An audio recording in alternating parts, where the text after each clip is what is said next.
Pemirsa, Kepolisian Resor Badung yang inspeksi mendadak majang stok minyak goreng, utamanya ini minyak goreng curah bersubsidi, ring pasar Mengui, Desa Adat Mengui, Kabupaten Badung. Anut saking sidak inucap, kewentenan minyak goreng ke kantonang kanton aman.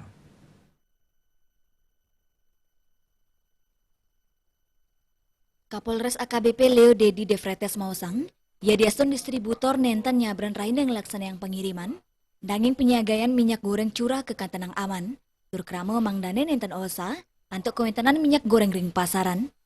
Ngelanturin instruksi Kapolri Jenderal Polisi Listio Sigit Prabowo, nganinin penyiagaian minyak goreng, Polres Badung raris kelaksana yang sidak kewentenan minyak goreng, disampun kelaksana yang sidak kepanggih stok minyak goreng aman, tur harganya sampun adung sareng harga eceran tertinggi utawi HET.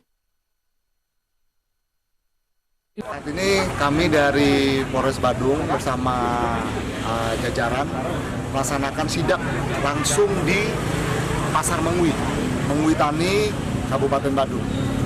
Kami langsung dapati penjual atas nama Ibu Rai menjual sudah sesuai dengan harga yang sudah ditetapkan pemerintah, di mana per liternya di harga 14.000 dan per kilonya di harga 15.500. Ringkala inucap, Kapolres taler ngelingang per agen utawi distributor, mangdane nenten memperilaksana kaon, ini kewentenan minyak goreng. Polres Badung menjantan pacang ngicenin perilaksana tugas, yening manggin perilaksana sanin mapeketan sarang penyiagaan minyak goreng sekadi penimbunan. Reswantara Bali TV.